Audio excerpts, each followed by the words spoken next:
사랑하는 중고등부 친구들, 이제 수련회도 다 끝나고 진짜 여름이 됐습니다. 여름 이 기간 동안 늘 건강하게 지내시고 무엇보다 믿음 잃지 않도록 힘내는 우리 모두 되기를 간절히 축복합니다. 이제 8월 첫째 주일 예배 하나님 앞에 드리도록 하겠습니다. 같이 기도하며 예배로 나아가겠습니다. 온 땅이여 여호와께 즐거이 소리칠지어다. 소리내어 즐겁게 노래하며 찬송할지어다. 수금으로 여호와를 노래하라. 수금과 음성으로 노래할지어다. 나팔과 호각 소리로 왕이신 여호와 앞에 즐겁게 소리칠지어다. 아멘. 우리를 예배의 자리로 초청해 주신 사랑의 하나님, 예배하는 우리로 주님의 품에 안겨서 세상의 온갖 걱정과 근심을 내려놓게 하시니 감사합니다. 이 시간 세상을 살면서 짊어져야 할 무거운 멍에를 우리 어깨에서 벗겨주시고 성령님께서 오셔서 은혜와 진리로 충만하게 채워 주옵소서. 인생의 무거운 짐을 대신 져주시는 참으로 좋으신 예수님의 이름으로 기원하옵나이다. 아멘.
수많은 세월 지나요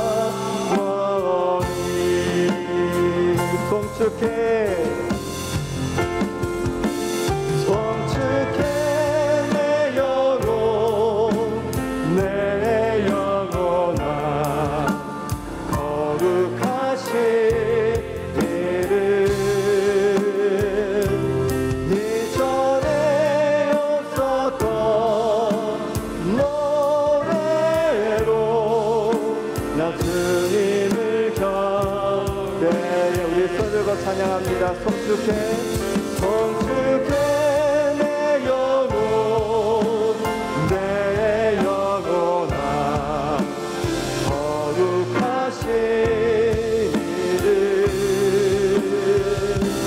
이전에 없었던 노래로 난 주님을 경배해.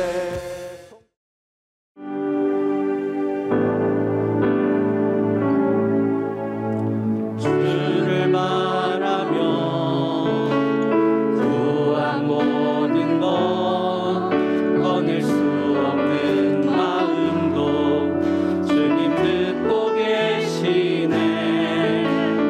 뜻하신 대로 인도하소서. 언제나 주님 따르며 그 곁에 거하리라. 주의 인자는 영원하시니 신실한 주의 이끄심 나는 찬양하리라. 모든 시간을 주께 드리네. 한 걸음 내디딘 삶을 나의 주께 드리네. 다시 한번 주를 바라며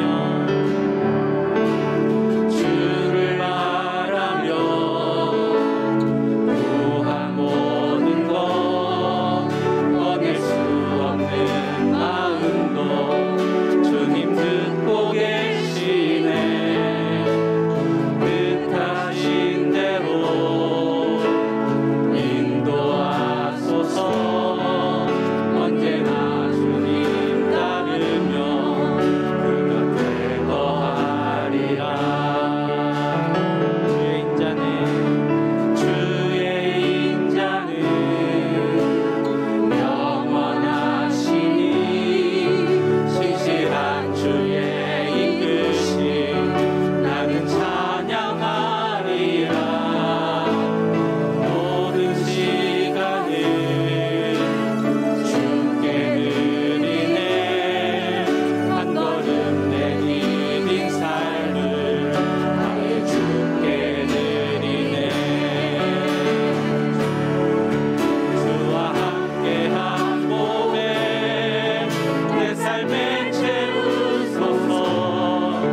나를 향하신 주님의 마음 담아주소서. 주의 품으신 계획 온전히 이루소서. 나의 삶의 열이 주의 길을 함께하소서. 주와 함께한 고백 내 삶에 채우소서. 나를 향하신 주님의 마음 담아주소서. 주의 품으신 계획 온전히 이루소서. 나의 삶의 열이 주의 길을 함께하소서. 주와 함께한 고백 내 삶에 채우소서. 나를 향하신 주님의 마음 담아주소서. 주의 품으신 계획 온전히 이루소서. 나의 삶의 결이 주의 길을 함께하소서. 주와 함께한 고백 내 삶에 채우소서. 나를 향하신 주님의 마음 담아주소서. 주의 품으신 계획 온전히 이루소서. 나의 삶의 결이 주의 길을 함께하리라. 우리 주와 함께한 고백 우리 손을 들고 찬양합니다. 주와 함께한 고백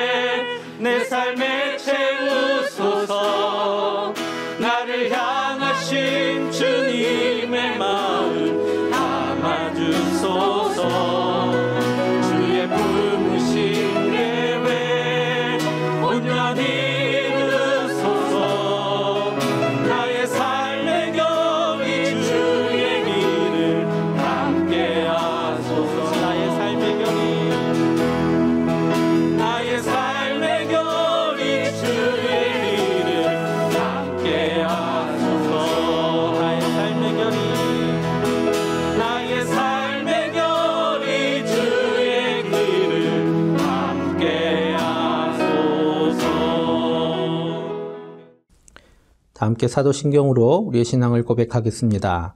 나는 전능하신 아버지 하나님, 천지의 창조주를 믿습니다.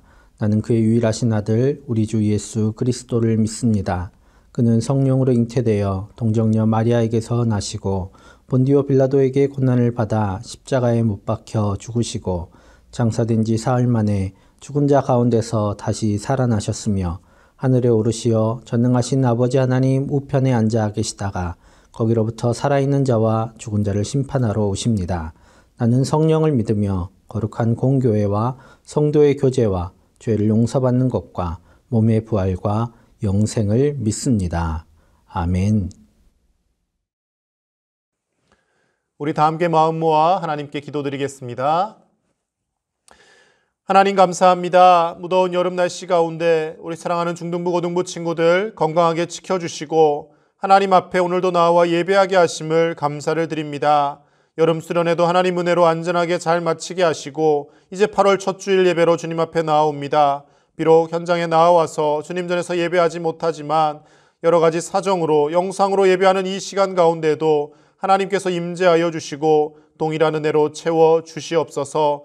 무엇보다 하나님 앞에 모이기에 힘쓸 수 있는 믿음을 허락하여 주시고 하나님을 예배하는 기쁨이 우리 중고등부 친구들 가운데 가득 넘치게 하여 주시옵소서. 수련회 기간 동안 받았던 은혜들을 예배 자리에서 다시금 확인하며 하나님 앞에 감사와 기쁨으로 예배하는 우리 친구들 되게 하시고 얼마 남지 않은 방학 기간 슬기롭고 지혜롭게 시간을 잘 활용할 수 있도록 주님 인도하여 주시옵소서. 이 시간도 하나님의 귀한 말씀을 선포하실 박성수 목사님을 붙들어 주시고 성령으로 충만케 하여 주셔서 귀한 말씀들이 하나님의 음성이 되어 들리게 하시며 우리 중등부 고등부 친구들의 삶의 지표가 되고 세상을 이기는 믿음을 가지게 하는 능력의 말씀 될 수 있도록 인도하여 주시옵소서. 하나님, 여전히 코로나가 횡행하고 전쟁으로 인하여서 세계 경제가 어려운 가운데 있습니다. 하나님, 세상을 바라보면 여러 가지 불안한 뉴스들이 늘 끊이지 않지만 이런 때일수록 더욱 믿음을 가지고 주님 앞에 신실하게 예배하는 믿음의 청소년들 되게 하시고 세상을 바라보며 두려워하는 것이 아니라 능력의 하나님의 손길을 바라보며 감사와 기쁨으로 이 세상을 살아갈 수 있도록 주님께서 인도하여 주시옵소서. 감사를 드리며 우리 주 예수님의 이름으로 기도드립니다. 아멘. 오늘 이 시간 함께 나눌 하나님의 말씀은 에스라 1장 1절에서 3절의 말씀입니다. 제가 봉독하겠습니다. 바사왕 고레스 원년에 여호와께서 예레미야의 입을 통하여 하신 말씀을 이루게 하시려고 바사왕 고레스의 마음을 감동시키심에 그가 온 나라에 공포도 하고 조서도 내려 이르되 바사왕 고레스는 말하노니 하늘의 하나님 여호와께서 세상 모든 나라를 내게 주셨고 나에게 명령하사 유다 예루살렘에 성전을 건축하라 하셨나니 이스라엘의 하나님은 참 신이시라. 너희 중에 그의 백성된 자는 다 유다 예루살렘으로 올라가서 이스라엘의 하나님 여호와의 성전을 건축하라. 그는 예루살렘에 계신 하나님이시라. 아멘. 사랑하는 중고등부 친구들, 이제 뜨거운 여름을 맛보고 있습니다. 참 많이 덥지요. 더운 가운데서도 건강 잃지 않도록 늘 건강 조심하시고 방학 기간 알뜰살뜰 잘 써서 놀기도 열심히 놀고 또 부족한 공부도 잘 채워가는 여러분 됐으면 좋겠습니다. 자, 오늘 이제 에스라 말씀을 함께 나누려고 하는데요. 이스라엘 민족이 남과 북으로 나누어져 있어요. 그래서 남과 북으로 나누어져 오랜 시간을 살다가 이제 북이스라엘이 먼저 기원전 722년경에 아수르에 의해서 멸망당하게 됩니다. 당시 아수르가 정복국가에 행했던 그런 정책이 있었어요. 점령 정책이 있었는데 아수르는 어떻게 정책을 세웠냐면 그들이 다시 뭉쳐서 또 나라를 세우고 그래서 자기들한테 대항하지 못하도록 하기 위해서 먼저는 이주 정책을 많이 썼습니다. 이쪽에 있던 사람들을 저쪽으로 옮겨 살게 하고 또 저쪽에 살던 사람들을 이쪽에 옮겨 살게 하는 정책들을 사용을 했어요. 그런데 몽땅 옮겨 놓으면 또 자기들끼리 뭉쳐서 뭘 할 수 있으니까 적절하게 섞어서 옮기게 됩니다. 그리고 혼혈을 하게 해요. 그러니까 서로 민족끼리 다른 민족끼리 서로 통혼하고 그래서 가족을 이루고 살도록 합니다. 그래서 민족의 정체성을 흐리는 정책을 사용하게 되는데 이를 혼혈 정책이라고 합니다.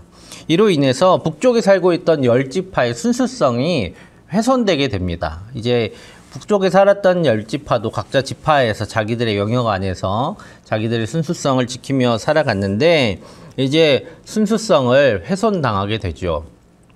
이 순수성의 훼손은 단지 혈통적인 문제만을 가져오는 것이 아닙니다. 그들이 가지고 있던 신앙에 큰 문제가 생기는 거죠. 신앙의 순수성이 훼손이 됩니다. 그래서 예를 들면 이래요. 아빠는 하나님을 섬기고 엄마는 다른 신을 섬기는 사람이 만나서 결혼을 했어요. 그런데 신앙이라는 것이 어느 하루에 확 바꿀 수 있는 것이 아닙니다. 그래서 이제 둘을 섞어서 하는 거죠. 어느 날은 하나님께 예배하고 어느 날은 우상한테 예배하고 이것들을 같이 하는 그런 형태들이 나타나게 됩니다. 혼합 종교의 형태가 나타나게 되죠. 그래서 이 때문에 신약시대에 이르기까지 사마리아 사람들이 유대인들에게 굉장히 경멸을 당하게 되는데 이러한 모습으로 인해서 그러한 관계들이 생겨난 것이죠. 이후에 한 100년 정도는 북이스라엘이 망한 다음에도 남유다가 전속하게 됩니다. 이 기간 동안 이제 남유다가 홀로 전속하다가 기원 전 587년경에 이제 남유다가 바벨론에 의해서 멸망당하게 됩니다. 이 멸망당할 때에 그냥 멸망당한 게 아니라 예루살렘 성이 수년간 포위되어 있다가 결국 멸망을 당하게 되는데요. 예레미야서에 보면 아주 그 비극적인 순간들을 잘 묘사하고 있습니다. 이 수년간의 포위 끝에 함락된 예루살렘, 그 당시 바벨론은 어떤 정책을 사용했냐면 그 당시에 그곳에 아무 기반도 남기지 않고 모조리 부숴버리는 그런 황폐화 정책을 사용을 했습니다. 그래서 성벽도 황폐화시키고 성전도 무너뜨리고 왕궁이든 뭐든 그 예루살렘 성 안에 사람 살지 못하도록 완전히 무너뜨려버리는 정책을 사용을 합니다. 이러한 일들 통해서 이제 어떤 일도 추가되냐면 여러분 건물은 무너져도 사람이 살고 있으면 다시 세워져 갈 수 있어요. 그러니까 건물을 무너뜨리고 모든 것들을 무너뜨린 그 자리에 있는 사람들까지 몽땅 끌어다가 포로로 잡아가 버립니다. 그래서 자기들의 일들을 시키게 되죠. 그러면 그 땅에 다시는 대항 세력이 일어나지 못하게 되겠죠. 자, 이런 정책을 사용을 했어요. 그런데 이때 끌려간 포로들이 누구냐면 유다 지파, 그리고 베냐민 지파, 레위 지파, 이 세 지파를 주류로 하고 있습니다. 왜냐하면 남유다가 이 세 지파를 주축으로 해서 세워져 있었기 때문이죠. 그래서 나중에 이들이 끌려가서 어떻게 불리게 되냐면 유다인이다 라고 불리게 됩니다. 왜냐하면 남유다 사람이다 라는 거죠. 남은 이제 지역 얘기니까 유다가 명칭인 거예요. 그래서 남유다 사람이다, 유다인이다 라고 하다가 나중에 유대인이다 라는 이름으로 이제 부르게 됩니다. 그런데 다행히도 그들이 포로로 끌려갔지만 뿔뿔이 흩어져서 산 것이 아니고 자기들만의 공동체를 이루며 살아갔습니다. 이렇게 촌을 이루면서 살게 된 것이죠. 이렇게 살면서 자기들의 순수성을 지킬 수가 있게 되었습니다. 그리고 타국에 가면 되게 애국자 된다고 하잖아요. 마찬가지로 자기들이 포로로 이곳에 끌려오고 나니까, 그래서 나라가 망함을 보고 나니까 하나님께서 하셨던 말씀들을 기억하게 됩니다. 왜 우리가 이러고 있느냐라는 것에 대한 고찰을 하게 되는 거죠. 그래서 우리가 하나님을 향한 신앙을 잃었기 때문에 이런 일들이 일어났구나 라고 하면서 타지에서 더 힘을 내서 신앙을 다시 세워가는 노력을 하게 됩니다. 고대 근동지방을 한번 잠깐 살펴보고 갈 텐데요. 그때 고대 근동지방에는 이제 정말 많은 나라들이 세웠다가 사라졌지만 큰 제국들을 생각해 보면 먼저는 아시리아 제국이라고 배우는 아수르 제국이 강성하게 일어납니다. 그래서 고대 이제 성경에 많은 시간들 가운데서 아수르가 압제자로 많이 등장을 하게 되죠. 그러고 나서 그 아수르 제국이 바벨론에 의해서 무너지게 됩니다. 그리고 바벨론 제국이 바벨로니아 제국이라는 바벨로니아 제국이 다시 융성하면서 거대한 제국을 이루게 되죠. 애굽에까지 영향을 미친 아주 큰 제국을 이루게 됩니다. 자, 이 바벨론을 무너뜨린 제국이 또 일어나게 되는데 그 제국이 바로 바사 제국, 우리가 알기로는 페르시아 제국이 되겠습니다. 이 페르시아 제국이 세워지면서 아주 오랫동안 연명해요. 페르시아 제국은 여러 모습으로 계속 왕조가 이어지게 되는데 그 왕조가 무려 현대까지 이어집니다. 그 왕조로 인해 세워진 나라가 바로 이란이라는 나라예요. 그래서 이란이 지금 페르시아의 후예다라고 자처하고 있습니다. 이렇게 바벨론에 의해 멸망당하고 포로로 끌려간 유다인들에게 가장 큰 희망이 있었는데 그 희망이 바로 무엇이었냐면 예레미야라는 선지자의 예언이었습니다. 그 예레미야는 어떤 선지자였냐면 늘 남유다의 멸망을 선포했던 선지자였어요. 니들 너무 하나님 뜻대로 살지 않았어. 너희들 하나님 앞에 너무 반역하며 살았어. 하나님 너무 떠나고 우상들을 섬기며 살았어. 그러니까 하나님께서 너희들 멸망시키실 거야 라고 선포했던 선지자였습니다. 얼마나 많은 미움을 샀겠어요. 여러분 우리나라가 계속 망한다 그런 사람 보면 되게 밉지 않겠어요? 그랬는데 그 예언이 이루어졌어요. 그렇게 예언하고 있던 그 예레미야가 동시에 예언했던 내용이 있습니다. 바로 이러한 내용이에요. 예레미야 29장 10절. 여호와께서 이와 같이 말씀하시니라. 바벨론에서 70년이 차면 내가 너희를 돌보고 나의 선한 말을 너희에게 성취하여 너희를 이곳으로 돌아오게 하리라. 아멘. 나라가 멸망한 지 70년이 되면, 그래서 너희들이 포로로 끌려간 지 70년이 되면 다시 너희를 돌아오게 하시겠다 하는 예언이 동시에 선포가 됩니다. 그러니까 너희들은 망할 건데, 그래서 끌려갈 건데, 끌려간 다음에 70년이 지나면 다시 하나님이 돌아오게 하실 거야 라고 예언을 한 거죠. 그러면 어디까지 됐냐면 망했고 포로로 끌려갔어요. 여기까지는 예언대로 성취됐습니다. 그러면 유대 사람들은 뭘 바라게 될까요? 이제 70년이 차면 다시 돌아오게 하시겠다는 그 하나님의 약속을 기대하게 됩니다. 그렇게 기다리고 있었어요. 그런데 바벨론이라는 나라에 살고 있는 그들이 생각해보면 그 일을 한 게 누구예요? 바벨론의 왕이잖아요. 바벨론의 왕이 물론 자기가 한 게 아니라 그 선대 왕이 한 거겠지만 자기 왕이 했던 일들을 번복하는 게 쉬운 게 아니에요. 왕이란 자리는 함부로 말을 번복할 수 있는 자리가 아닙니다. 그것이 자기 선대 왕이라고 했다 할지라도 그 말을 지켜야 돼요.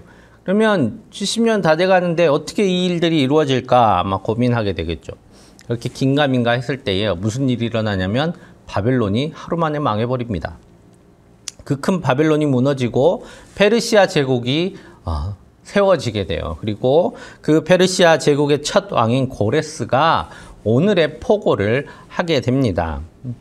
오늘 에스라 1장 1절 말씀 제가 읽겠습니다. 바사왕 고레스 원년에 여호와께서 예레미야의 입으로 하신 말씀을 응하게 하시려고 바사왕 고레스의 마음을 감동시키심에 저가 온 나라에 공포도 하고 조서도 내려 가로되 바사왕 고레스는 말하노니 하늘의 신 여호와께서 세상 만국으로 내게 주셨고 나를 명하사 유다 예루살렘에 전을 건축하라 하셨나니 이스라엘의 하나님은 참 신이시라. 너희 중에 무릇 그 백성된 자는 다 유다 예루살렘으로 올라가서 거기 있는 여호와의 전을 건축하라. 너희 하나님이 함께 하시기를 원하노라 라고 포고를 내리게 됩니다. 이 포고를 통해서 드디어 이스라엘의 포로로 왔던 세대들이 귀환을 시작하죠. 그리고 이 포로들의 목적은 예루살렘 성전을 다시 건축한다라는 것이 그들의 귀한 명분이 됩니다. 자, 70년 만에 돌아오는데요. 여러분 70년이 어떤 의미일까요? 아주 오래 사신 분들은 자기가 살았던 고향을 기억할 수도 있는 시간이고, 그리고 그 사이에 2세대, 3세대 사람들이 나올 만한 시기가 바로 70년이라는 시기입니다. 그래서 아주 나이가 많은 분들, 그리고 아주 어렸을 때 본 기억이 있는 어른, 뭐 이런 사람들 빼고는 예루살렘이란 곳을 가본 적이 없어요. 자, 아무리 자기 선조의 고향이라고 하더라도 70년 만에 가게 되면 내 땅이라고 주장하기 좀 이상해지는 상황이 되는 것이죠. 그래서 우리나라 법에도 50년간 누군가 땅을 점유했는데 아무도 주인 터치를 안 하면 그 땅은 점유한 사람의 땅이 된다라는 그런 내용이 있습니다. 자, 이런 땅, 너무 오랜 기간 동안 땅을 버려놨어요. 그러면 그 땅에 또 살고 있던 사람이 있거든요. 그런 사람들도 있고 뿌리박고 살던 사람들도 있고 그 지역에 영향력을 미치는 그 사람들도 있지요. 자, 그러면 70년 만에 그곳에 간다. 그곳에 있는 사람들과 갈등이 있을 것이다 라는 것을 의미합니다. 1차로 스룹바벨과 여호수아를 중심으로 약 5만 명의 유다인들이 귀환을 했어요. 그들은 가서 성전을 건축하려고 했습니다. 그래서 이제 성전 터를 이렇게 짓고 있는데 벌써부터 엄청난 압력이 닥쳐옵니다. 그래서 에스라 4장 4절에 이렇게 말씀하고 있어요. 이로부터 그 땅 백성이 유다 백성의 손을 약하게 하여 그 건축을 방해하되, 별별 방해들이 다 들어옵니다. 막 죽이겠다고 이렇게 위협도 하고, 뭐 이게 적법한 거 맞냐? 니들 또 나라 세워서 반역하려고 하는 거 아니냐? 뭐 별의별 얘기를 다 하게 됩니다. 그래서 전에 토대만 쌓아놓고 건축이 중단되죠. 무려 20년 동안 이에 관련된 여러 가지 재판 과정이 오가게 됩니다. 가서 정말 우리는 왕이 시킨 대로 왔는데, 왕이 분명히 예루살렘 전을 건축하라고 했는데 생각해 보세요. 시간이 지나면 그 사람들이 그걸 다 기억하는 게 아니잖아요. 그래서 조서가 어디 갔는지 요즘처럼 이렇게 전자적으로 되어 있는 것도 아니고, 그래서 막 창고를 뒤지고 하는 그런 과정들을 통해서 드디어 왕이 허가를 하게 됩니다. 적법한 절차로 가고 적법하게 전을 건축하라고 명령이 나갔다. 지원을 해라 라는 내용이 드디어 통과가 돼서 20년 만에 봉헌식을 하게 됩니다. 에스라 6장 16절이에요. 이스라엘 자손과 제사장들과 레위 사람들과 기타 사로잡혔던 자의 자손이 즐거이 하나님의 전 봉헌식을 행하니 라고 말씀합니다. 포로에서 돌아온다는 기쁨이 있었지만 그것은 또 다른 토대를 세워야 한다는 고난을 의미했습니다. 그래서 성전은 지어졌지만 이제 성전만, 그 악전고투를 통해서 성전을 지었지만 그걸로 끝이 아니에요. 여러분, 건물이 있다고 건물이 원하는 그 원래 용도가 알아서 돌아가는 게 아닙니다. 교회를 지어놨다고, 건물 지었다고 알아서 여기서 뭔가가 이루어지는 게 아니라는 거죠. 그 안에 필요가 채워져야 돼요. 그 안에 내용물들이 채워져야 돼요. 성전을 세웠어요. 이제 그 성전 안에 하나님의 말씀이 선포되고 하나님의 말씀대로 사는 이들이 나와서 제사 지내고 하나님 앞에 바르게 사는 이제 내용들이 채워져야 했던 것이죠. 그래서 1차 포로 귀환 후에 막 약 78년 후에 에스라가 2차 포로들을 이끌고 귀환하게 됩니다. 그리고 에스라는 이스라엘 백성들이 다시 예배를 회복하도록, 그리고 예배를 회복하도록 격려하고 그들을 가르치고 또 그들에게 도전하는 그런 여러 가지 일들을 행하게 되지요. 여러분, 무너진 성전을 다시 세운다는 게 단순히 어떤 건물을 의미하는 게 아닙니다. 그 건물 안에 신앙을 회복해야, 건물을 그런 상징일 뿐이지 이제 신앙을 다시 회복하고 그 신앙의 핵심인 말씀을 사모하고 또 그 말씀을 지키고 또 신앙의 대를 계속해서 이어가기 위해서 교육을 하고 또 그 대를 이어가기 위해서는 비록 어렵지만 주변 환경이 위협적이지만 정결함을 유지해야 되는 것, 그것들이 모두 필요한 일이었습니다.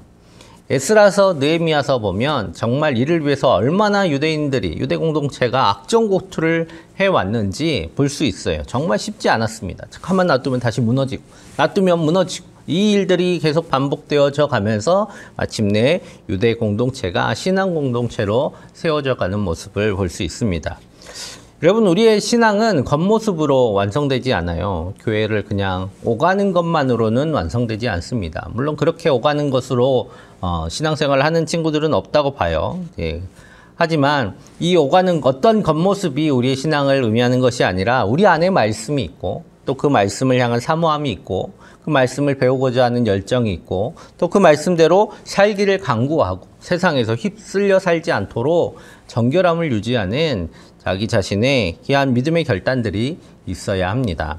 오늘 이 과정은 말 그대로 악전고투의 과정일 수 있어요. 이렇게 세워놓으면 무너지고 세워놓으면 무너지고 이것을 계속 반복해서 마침내 무너지지 않는 단단한 믿음이 되어질 때까지 이 과정을 계속 해가는 게 바로 우리 신앙의 여정입니다. 그리고 그 과정이 있어야만 더 단단한 신앙의 사람이 될 수 있습니다. 우리 안에 하나님을 향한 신앙이 더 굳게 세워지고 또 그래서 하나님께서 기뻐하시는 삶을 살아가는 우리 모두 되기를 간절히 축복합니다. 함께 기도하겠습니다. 사랑의 아버지 하나님, 하나님께서 사랑하시는 우리 중고등부 귀한 자녀들이 하나님 앞에 굳게 믿음을 세우기를 원합니다. 주님, 무너진 성전을 다시 세우고 또 그 가운데서 하나님의 말씀을 선포했던 에스라와 많은 유대 공동체들처럼 우리도 하나님 안에서 믿음을 세우고 또 하나님 말씀을 사모하며 나가기를 원하오니 주여 우리의 마음을 붙들어 주시고 우리 가운데 주님을 향한 굳은 믿음이 세워지게 하여 주시옵소서. 한 주간도 함께해 주시기를 원하오며 예수님의 이름으로 기도하옵나이다. 아멘.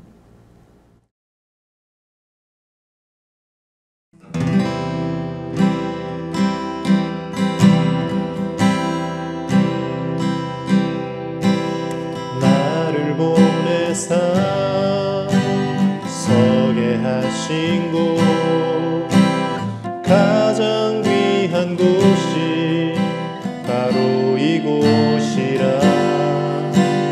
내게 주신 곳 광야와 같아도 믿음과 소망 가지고 최선을 다하리.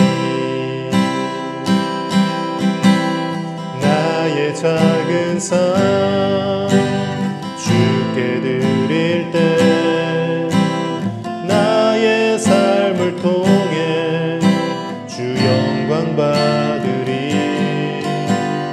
내게 맡기신 가장 귀한 이곳 감사와 순종으로 오늘을 살리라. 나의 일상을 통해 하나님께 영광을,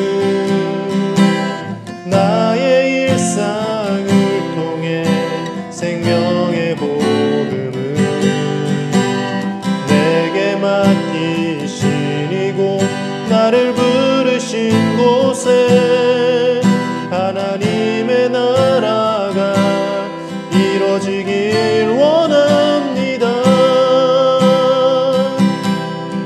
나의 일상을 통해 하나님께 영광을, 나의 일상을 통해 생명의 복음을 내게 맡기신 이곳 나를 부르신 곳에 하나님의 나라가 이루어지길 원합니다. 드려진 예물 위에 함께 기도하겠습니다. 사랑의 아버지 하나님, 사랑하는 중고등부 귀한 주의 지체들이 하나님 앞에 마음과 정성을 다해 예물을 올립니다. 주님이 예물 받으시고 하나님의 풍성한 복으로 가득히 채워 주시옵소서.